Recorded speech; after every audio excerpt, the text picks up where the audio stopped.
Pope. And Prabhupada's idea was, you might say, well, a Catholic Pope, he has thousands of people writing to him every day. But Prabhupada didn't think it was unusual or in any way improper for him to write to the Pope. He said, well, we want the same thing. We're preaching love of God all over the world, so we should team up together and preach. And Prabhupada considered it a very reasonable proposition. I don't know if the Pope read the letter or he didn't answer the letter, but anyway, Prabhupada never thought of himself or the ISKCON movement as some small thing. He knew it Lord Chaitanya's mission to spread love of God all over the world. So why not talk to the Pope? Why not work together with him? Why not talk to anybody who could help? And this was 1968, before ISKCON had expanded very much at all. But why not work with the Pope or anybody else? Presidents, kings, anybody. Prabhupada is the most important person in the world, and he knew it. And he knew his movement was the most important thing going on in the world, although it wasn't so much known at that time. But he knew it. He knew it would be in due course of time. And it's becoming more and more influential all over the world. All right, so I'm reading, this is just after that. It's in Montreal in 1968. Prabhupada attended a more formal ecumenical meeting, a religious conference. About 50 people, including Prabhupada and a group of his devotees, attended. A panel representing various religions honored Prabhupada as the main speaker, as well as a member of the panel. So Prabhupada was the main speaker there. And Prabhupada lectured. After the lecture, a Catholic priest asked how Prabhupada could be so sure of his statements about God. And if you listen to Prabhupada's voice when he preaches, you can hear complete certainty and conviction in Prabhupada's voice. There's no doubt, no hemming and hawing, no what if this or what if that. When Prabhupada spoke, it was directly coming from Krishna, and they're just without question, this is the absolute truth. And we in ISKCON, although we don't have the realization that Prabhupada had, but when we speak, we should speak with firmness and conviction and the understanding that we're speaking the absolute truth, and we should speak very boldly and forcefully. It doesn't have to be loud or demanding, but we should speak with conviction and force behind our words, because we're following Prabhupada, we're following our spiritual master, and they're certain of what they're saying. So we should be certain also and not be shy.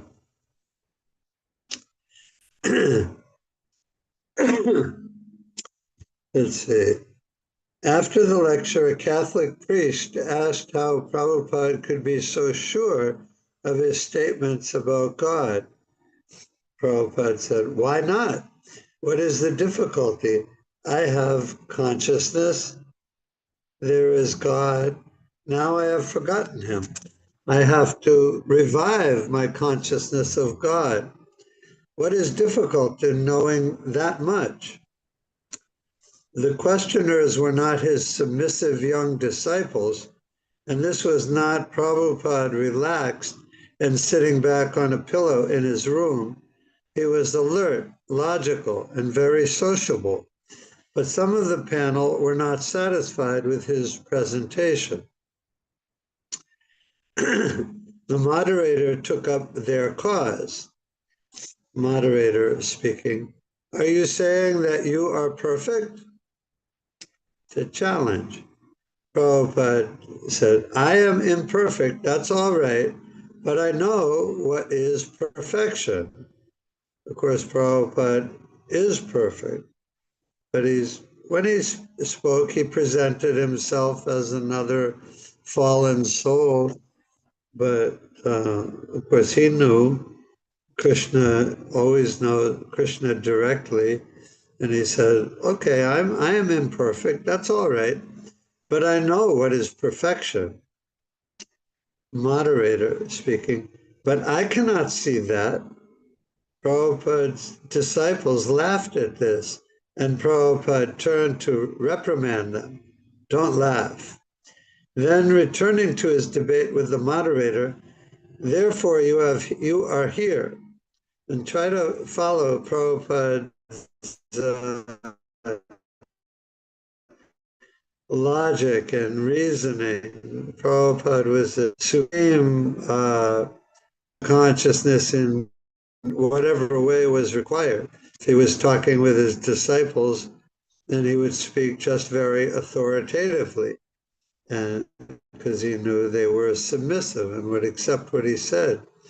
But when he was speaking in an atmosphere like this, a conference of religious leaders, then he would use whatever means of argument were available to him. And Prabhupada was expert. In college, he had been on the debating team, and Prabhupada is expert in presenting Krishna consciousness just according to the type of audience he was speaking to. So it's a 2 or 3 pages long, so just try to listen and follow Prabhupada's line of argument. That's it. Don't laugh. Then turning to his debate with the moderator, therefore you are here. The moderator said, but I can't see what perfection is. And Prabhupada said, therefore you're here. You have to go to London. If you have purchased a ticket for London, and if you have gotten to the airplane, so even if you have not gone to London, you are sure that you are going to London. Moderator, yes, I can be sure. I understand that. I have no doubt about that. But how can your security, Prabhupada interrupted him. No. If I have understood that my destination is London, I feel secure that I am going to London. Then that is my happiness. Moderator, so you are completely happy. Prabhupada, yes, because I know that if I go to London, I will be happy. And I'm going there. Moderator, but you're not in London yet. Prabhupada said, raised his voice confidently. That's all right. I have already told you that when you purchase a ticket and you understand that you are surely going to London, that is happiness. Of course, it's a mundane example. London is not a happy place either, but for the example, he's saying there, I know I'm going to London, so I'm happy. Moderator speaking, but then there is no question. Prabhupada, but what is this? If my destination is London, why then question? There's no need of question. Moderator. Well, then why a conference with men of other religions? The other panel members listened intently as the moderator pursued a line of argument many of them emphasized with. They wanted to see Prabhupada defeated. And that's the objection that the non-devotees make. They don't have any understanding, any realization of God, even if they have some belief in God, some faith, but very little understanding or realization of Krishna or God by any name or God in any form. They're very little there. But so their objection, the common objection is, well, how can you be so sure? They don't believe that anybody can be sure of anything about God beyond just the God is omniscient, God is this, God is that. And even that they have no real understanding of, but they don't really believe at all that anyone knows God directly or can give absolute knowledge, concrete knowledge of God. So that's their objection to Prabhupada speaking. They say, then why have a conference? Why are you here at a conference? There shouldn't be, why even have a conference? You already know, you know everything. Why even come, why should we, why is there even a conference? There's just a challenge. Like, oh, you're so smart. Why don't, you think you know everything. And that's their objection to us when we preach in a very definite way about all different aspects of Krishna's personality, Krishna's form, everything detailed about Krishna. They, they, they don't think we really know anything. Okay. They wanted to see Prabhupada defeated. Prabhupada, that conference is used to consult together, that London is the destination. Moderator. But then you know the destination. Prabhupada, right. Moderator. The idea that you have behind your mind is to tell other people where the destination is. Prabhupada said, yes. Moderator. Not to search for it with them. Prabhupada, no, I don't say search. I have already searched. I have already searched out. Moderator, yeah. So then I feel myself that this is not a conference. It's like the same thing. You already know.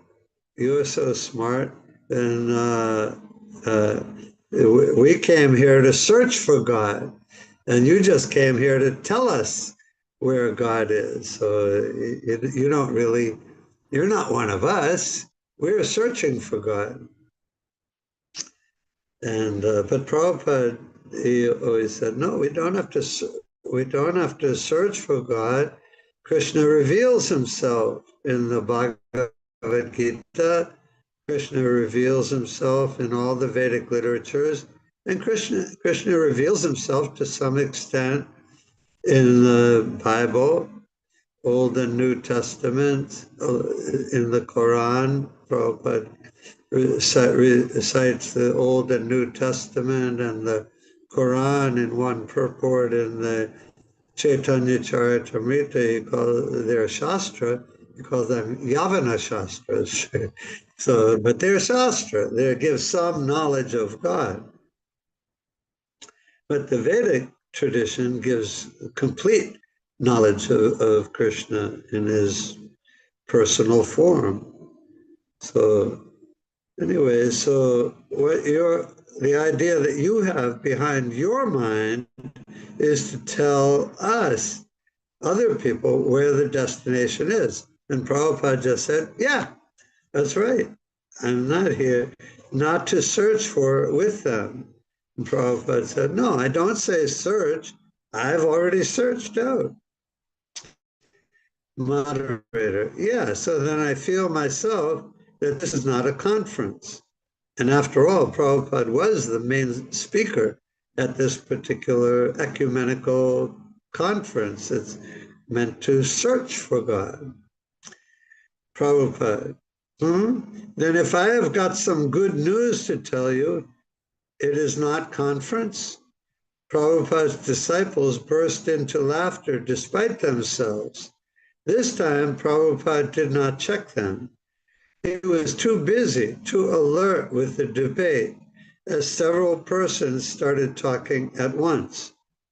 One panel member said, as far as you are concerned, it may be London. As far as I'm concerned, the place of happiness, it may be Paris or Hawaii. Prabhupada, no, then we have to consider, where is real happiness?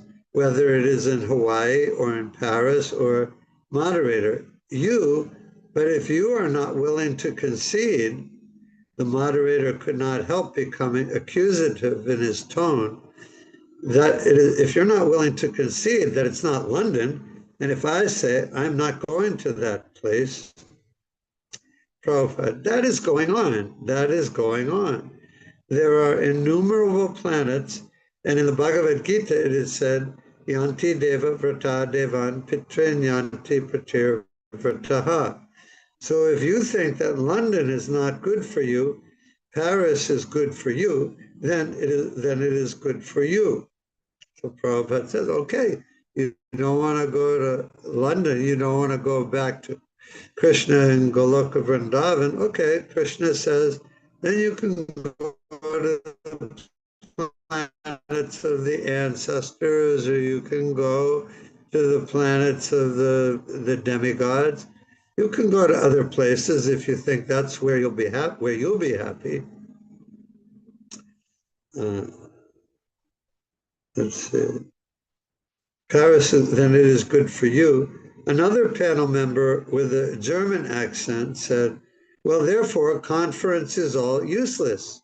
Prabhupada, no, if you don't agree, if you do not understand what is the highest goal, then conference is useless.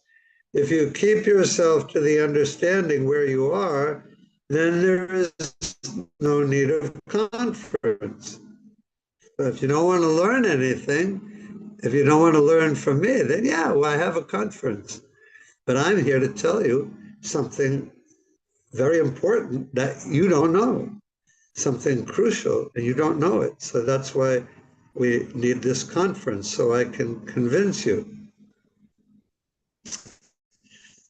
Several persons on the panel and some even in the audience began to speak at once in protest of Prabhupada's remarks. Prabhupada, that is conference. I want to convince you that London is the real place of happiness. Moderator, but I think I know better than you. Prabhupada, you may think, but you have to be convinced that your thinking is wrong. Prabhupada was definitely not shy, and he was definitely not, he was very demanding. He was always very demanding in his preaching. That verse section of a verse that Prabhupada quotes very frequently in his lectures and purports, Nate vidu swartagatim hi Vishnu. They don't know that the goal of life is Vishnu. They don't know.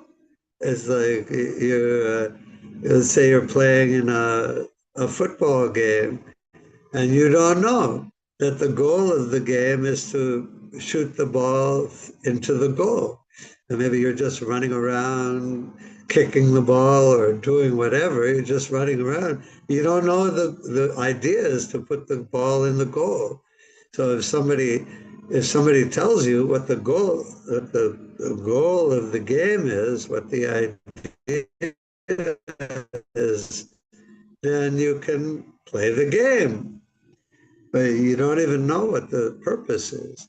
So the material, everyone in the material world is on that platform. We're running around like crazy, doing all kinds of things, but we don't know what the purpose is, but nobody knows what the purpose of life is, what the goal is of everything that we're doing. And Prabhupada quotes that line, the whole verse he quotes many times, but in particular that line, Nate vidu swartagatim hi Vishnu, he quotes that many, many, many times throughout his lectures and purports. They should be happy. We're telling them, the Prabhupada is telling them, the Srimad Bhagavatam is telling them what the goal of life is. They should be glad to know. Oh, thank you. Thank you for telling me. Thank you for telling me I'm not my body. I didn't know that. Thanks for telling me that. But they don't want to give up their bodily conception of life. They don't want to surrender to Krishna. So, but we have to tell them anyway, and they're at liberty to take it or leave it. But we have to tell them. Let's see.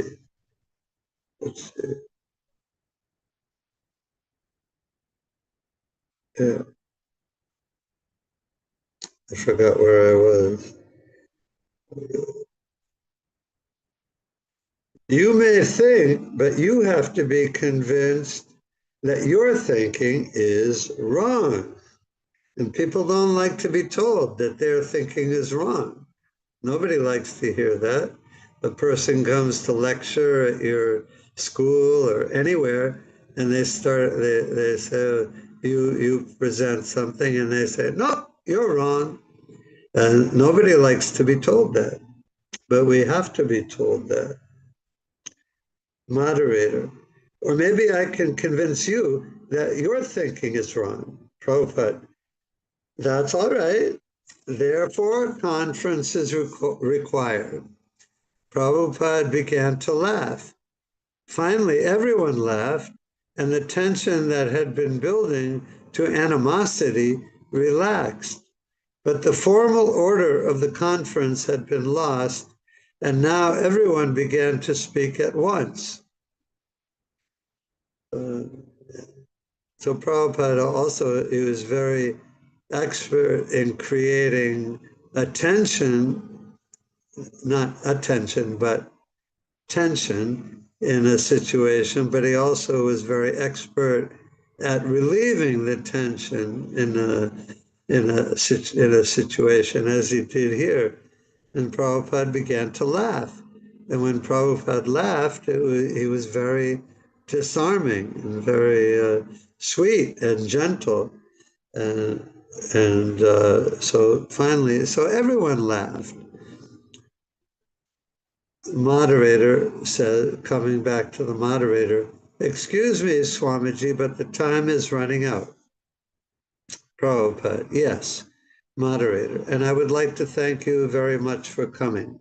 Prabhupada, now you are convinced that conference is required. Moderator, conference is required as long as you listen to me. Yeah, yes, Prabhupada, you have to convince me and I will have to convince you. Moderator, and I think that's true. These confrontations, these listenings lead to further understanding.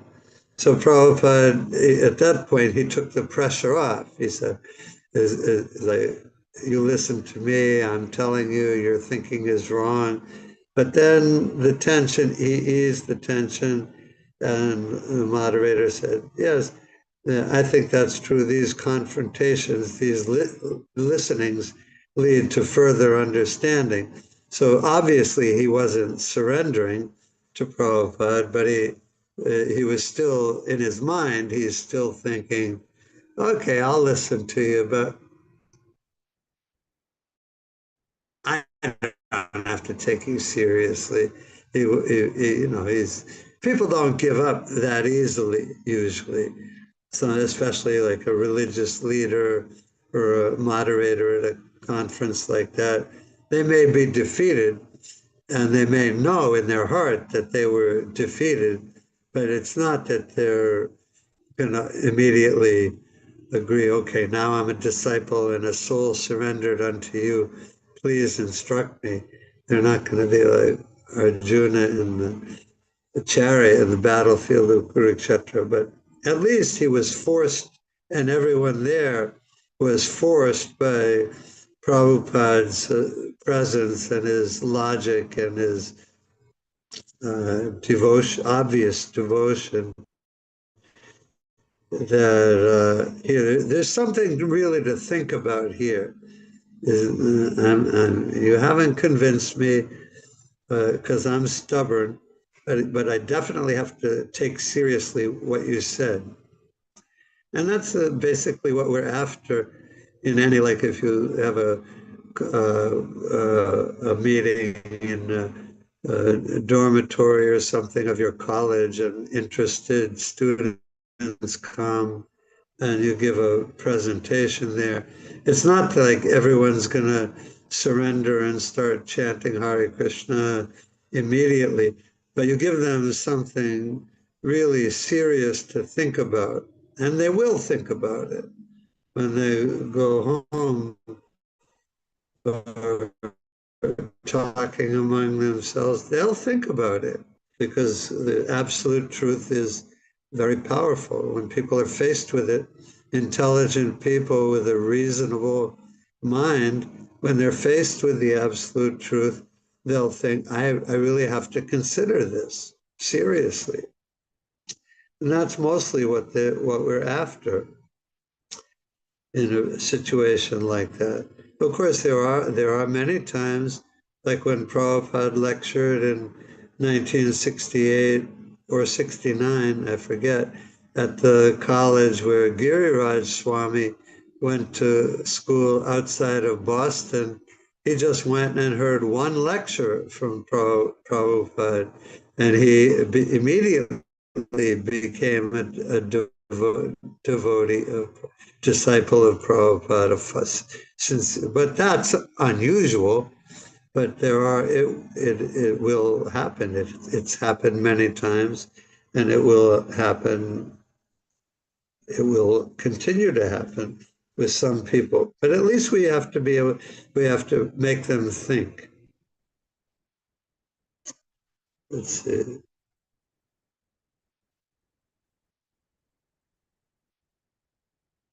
Forgot where I was again.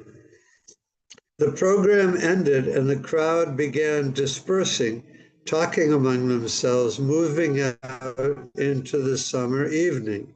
The moderator, still intellectually piqued, interested by Prabhupada's brand of ecumenicity, approached Prabhupada amid the crowd moving toward the exit.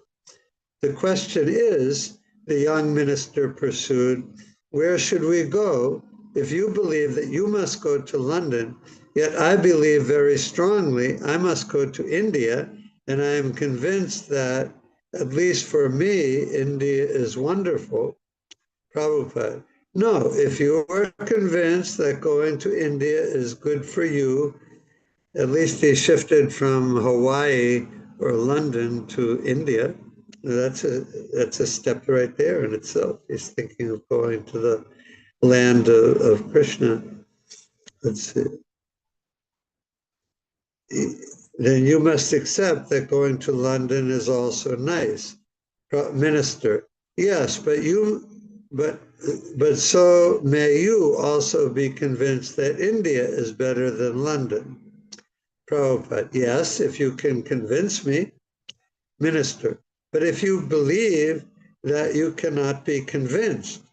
Prabhupada, no, you can convince me if we are reasonable, minister, but then we have to search together to become complete.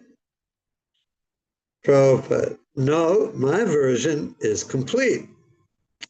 Minister, then I cannot convince you of anything. Prabhupada, no, why not? You have got reason, I have got reason. You have to show me that there are favorable conditions in Paris or India. Minister, but how can I convince you because you say that you cannot? Prabhupada, no, no, no, no. Convince means you have to convince me with your reasoning power of presentation. So obviously the man wouldn't be able to convince Prabhupada of anything outside of Krishna consciousness, and Prabhupada knew that, but he gave him a little ground. He said, okay, well, why not? I'm a reasonable man. If you can talk to me reasonably, maybe you can convince me. Let's try. And so Prabhupada didn't want the conversation to just end in a dead end. He wanted to give the man room for coming back and talking to him again. And that's the, yeah. Okay, so the conversation is printed in full here. It's 3.5 pages long.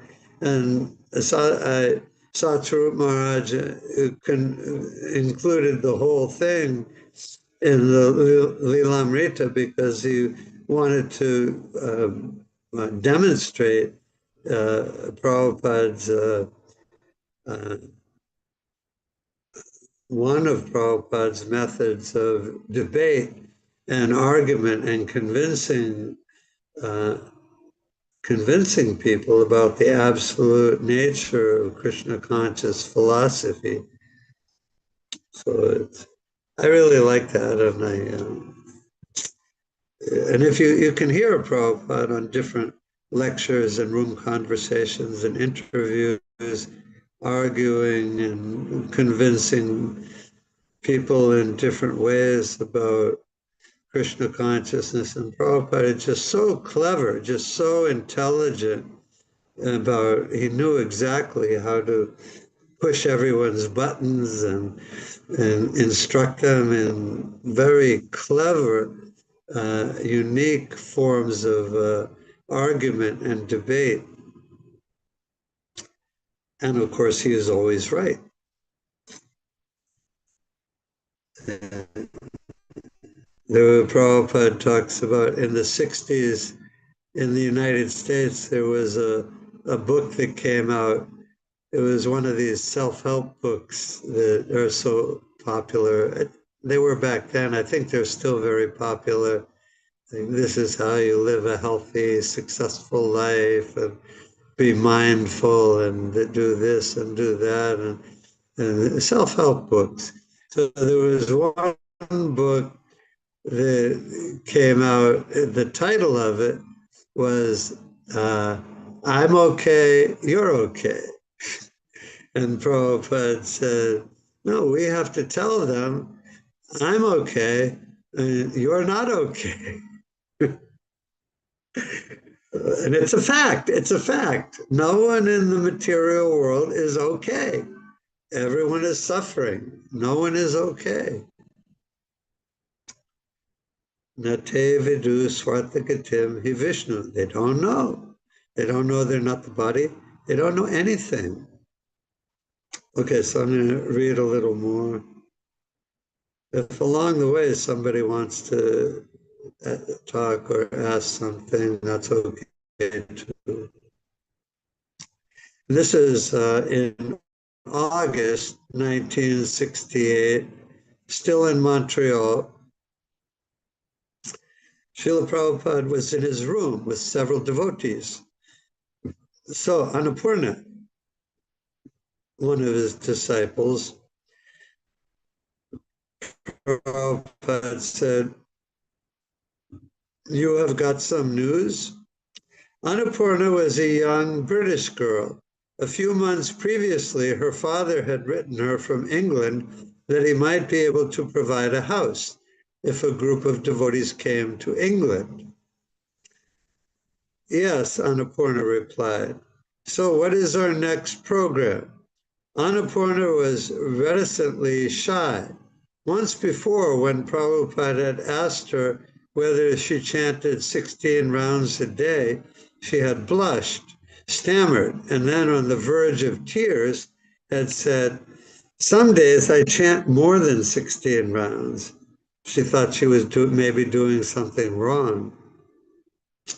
And Prabhupada had to laugh. She wasn't doing, she was chanting more than 16 rounds. She thought she might be doing something wrong. Anyway, she was just a very shy young girl. And Prabhupada said, that letter from your father is encouraging about him providing a house in London if devotees came. Prabhupada inquired further. Yes, Annapurna answered, he encourages me, but he says he can't provide any place if we come there. And Prabhupada was very hopeful, wanted from the beginning to start a temple in London. He went to New York first, but he definitely wanted to start something in London as soon as possible. That's all right, Prabhupada said, a little disappointed. It's up to Krishna. When we go to someone to preach, we have to stand before them with folded hands, with all humility. My dear sir, please take to Krishna consciousness. Swamiji, Pradyumna asked, I was reading a book by Vivekananda. Prabhupada said, There are letters in the back of the book, and I was looking at them. Vivekananda book we have nothing to do with, Prabhupada said curtly. I wasn't looking at his philosophy, Pradyumna explained. They knew that Prabhupada already knew that Prabhupada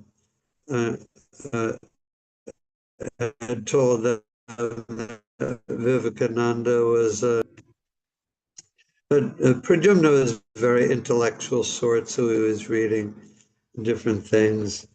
And so Prabhupada said, Vivekananda book we have nothing to do with.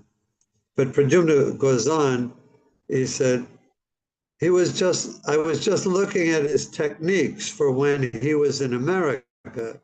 He came to the United States, I think in the 1890s, and did some lectures and attracted a following here in the United States. When he was in America, he wished to go to Europe. So he had one man who was a rich benefactor, and he went on a 6-week tour of France, England, Germany, Switzerland, Holland, and then back. That's how he did most of his tour. He had one or two influential people, and he did everything just like that. And the lectures were arranged, and the society. Prabhupada interrupted. So can you arrange like that? Can you arrange a tour of lectures in all over Europe for me? Of course, Pradyumna couldn't. He was just a young, so you think that's a good way to preach. Can you do that for me? I was thinking that there should be a royal, Pradyumna speaking, should be a royal Asiatic Society in London. I think Thakur Bhaktivinoda was a member of that. And Prabhupada asked, but where is Thakur Bhaktivinoda Sangha? No, Pradyumna continued, but there will still be some people there we might open correspondence with. They might be interested in sponsoring you. Is there anything about Krishna in Vivekananda's speech? Pradyumna asked. No, I wasn't reading his speeches. Prabhupada sat thoughtfully. If he were to go to England, he would have no place to stay. Pradyumna might talk of influential persons traveling ahead and making all arrangements, But where were such persons? He was a shy girl who could hardly speak up and whose father would not help. Reading Vivekananda and talking of a Royal Asiatic Society, but nothing practical. Prabhupada had also been thinking of sending some devotees to London right away and then joining them later. He wanted to start something in Europe as soon as possible. Mukunda and Shamasundar were eager to go and would be arriving in Montreal in a few days. Prabhupada, Shivananda spoke up, breaking the silence. Yes. May I go to England? Shivananda had asked once before, and Prabhupada had told him no, that he should stay in Montreal and help. He was only 20 years old, and his desire to go seemed to be mostly restlessness. He was sincere, but inexperienced. But now he was asking again, and it was timely. My mother will give me money for the trip, Shivananda continued. She says it'll be all right as long as I go back to college after opening a temple there. Prabhupada nodded. Yes, that's all right. You can go. You are sincere, but be careful. I was an old Calcutta boy, and so when I came to New York, I never got cheated. And Prabhupada, of course, was expert in dealing in any situation, traveling all over India, doing business, and then preaching all over India. So, and they do it. Here's this young kid in Canada, and he's saying, he's only 20 years old, and he's very inexperienced in the world. And he's saying, I'll go to London and start a temple. And of course, that was the spirit at that time among many of Prabhupada's disciples. I'll go there. I'll start a temple. And Prabhupada really liked it, but he was naturally a little apprehensive or worried that this young boy could really do anything there. But he said, okay, you can go. You can go. You are sincere, but be careful. I was an old Calcutta boy, and so when I came to New York, I never got cheated. Of course, people go to New York or any big city, and it's very easy to get cheated, taken advantage of, or anything. But Prabhupada knew that. But Shivananda, he was nice, and he lived in the temple here in Boston when I joined in 1976. That was 8 years after he joined in Montreal. So he was a very senior devotee in ISKCON at that time, 8 years. And he used to give, when he was here, when I was new in the temple, he gave class once or twice a week. And at the beginning of each of his classes, he recited this verse from the Chaitanya Charitamrita. And I'll read it to you. My path is very difficult. I am blind, and my feet are slipping again and again. Therefore, may the saints help me by granting me the stick of their mercy as my support. It's a very beautiful verse, very beautiful prayer by Krishnadas Kaviraj Goswami in the Chaitanya Charitamrita, and I have it printed out and stuck on my door, outside my door in my temple. My path is very difficult. Walking in the forest or up a mountain, and it's very difficult. A difficult path, narrow, maybe you're on the edge of a cliff or something. It's a very difficult path. And I'm blind. It's a difficult path, and I'm blind. And my feet are slipping again and again. Therefore, may the saints help me by granting me the stick of their mercy as my support. But that's basically all our position in coming to Krishna consciousness out of conditioned life for millions of births. Our path, for us as neophyte devotees, the path is difficult. We're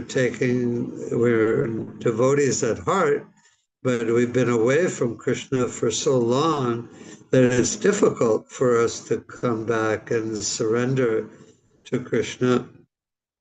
It's not easy. And we're blind. What do we know?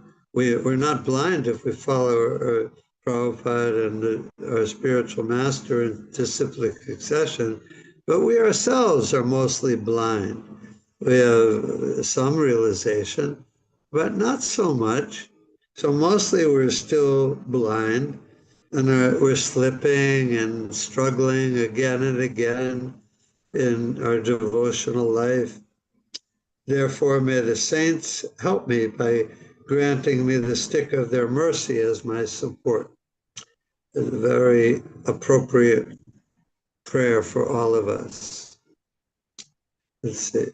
So I'll read a little bit more. Let's see. 1 second, I'll be right back.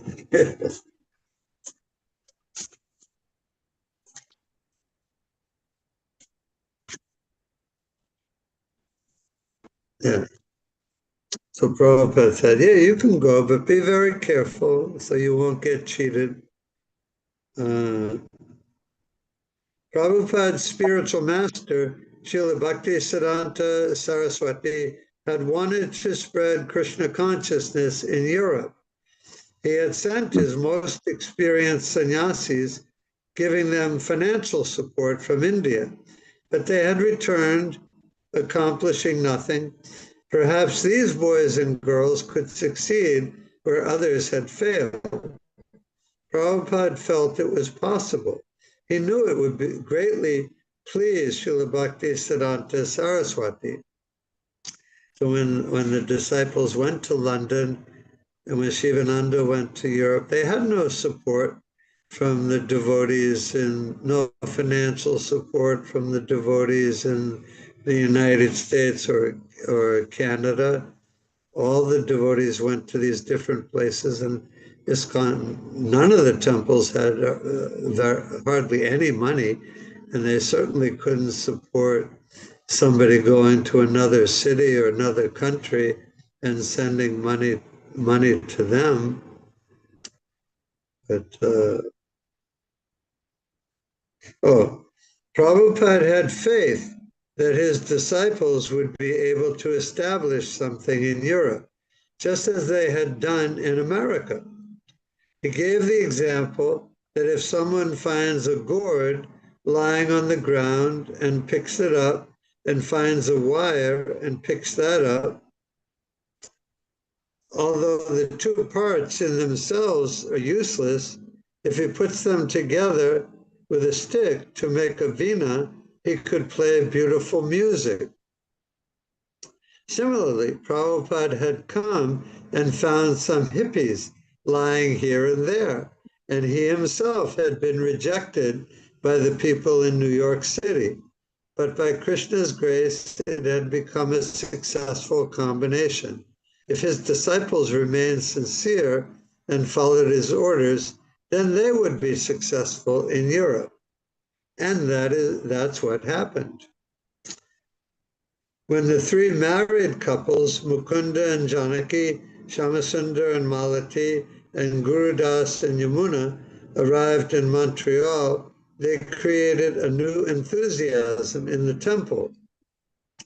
You can imagine if there's several devotees in the Montreal temple, and all of a sudden these 6 older, very experienced disciples of Prabhupada came from San Francisco to Montreal, then that would be, like nowadays in the Boston temple or in any temple, like when a visiting sannyasi comes, or when Mukunda Lila or Mother Devahuti come to our temple, it creates more excitement in the temple and things become livelier.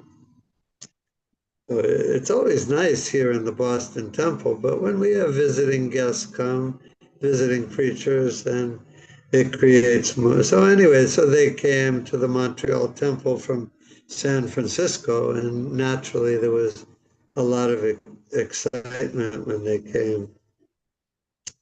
These three couples had begun the temple in San Francisco and had close association with Prabhupada.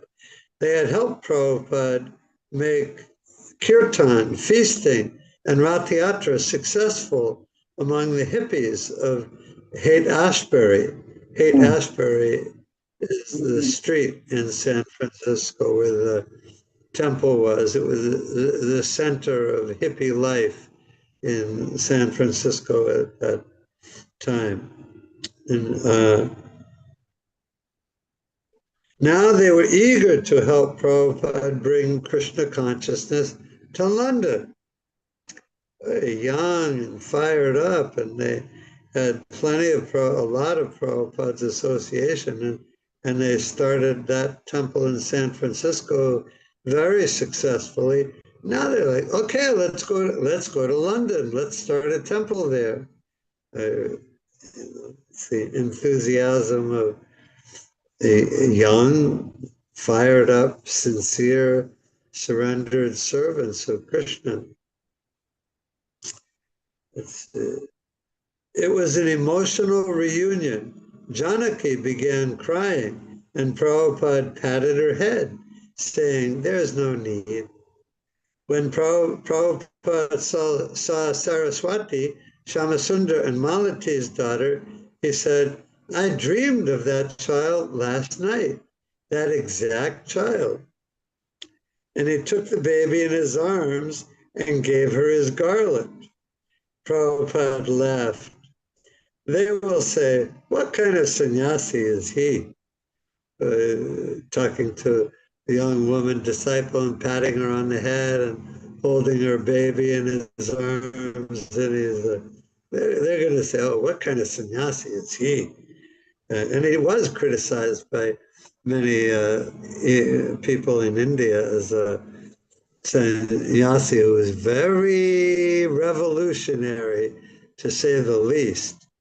And but Prabhupada, it's not like he didn't follow rules of sannyas or proper Vaishnava behavior or anything, but what in many circumstances he considered it more important to give some encouragement and love and direct association to his disciples, women, children, all hippies, all kinds of people, and make all kinds of allowances for what they could and couldn't do. And because he knew the situation he was preaching in, the type of people. But he did get a lot of criticism in India, even from God brothers who criticized him for taking part in marriage ceremonies. He wanted his disciples to get married. Not everybody. If they wanted to be a brahmachari, he would encourage them to be a brahmachari. But most people get married, and some of them were already living with their girlfriends, boyfriends. So he said, "Okay, get married." And so he did the marriage ceremonies himself, and he got criticism for that. So he said, they will say, "What kind of sannyasi is he?" Prabhupada wanted these three couples to stay with him for a week or two so that he could train them to perform kirtan very expertly. Of course, chanting Hare Krishna was not a theatrical performance. It was an act of devotion. In fact, it could only properly be done by pure devotees, not by professional musicians. Yet if these disciples could learn the standard tunes and practice singing together, Londoners would better appreciate Krishna consciousness. Prabhupada wanted to teach his London-bound disciples to sing and play instruments in a specific way. Someone should learn to play the harmonium properly, following the melody, not simply pumping it, as the devotees had been doing for years. So they had harmoniums, but they weren't playing notes, they weren't playing melodies, they were just pumping the bellows, and it was a drone, used as a drone instrument. So Prabhupada wanted him to learn to play melodies. And the Sanskrit mantras and bhajans should be pronounced properly, and the melodies sung correctly. Some melodies were to be sung in the morning, others in the evening. Each word was to be pronounced correctly and with the right intonation. Okay. Prabhupada, he had to teach the devotees everything, how to dress, how to eat, how to be clean, how to play the instruments, how to sing, how to pronounce Sanskrit and Bengali words. He had Prabhupada how to preach, how to do everything. Prabhupada is like the disciples were just like babies who have to learn everything from the very beginning. Okay, but I'm going to stop there. Anyone have any questions or comments? Anything?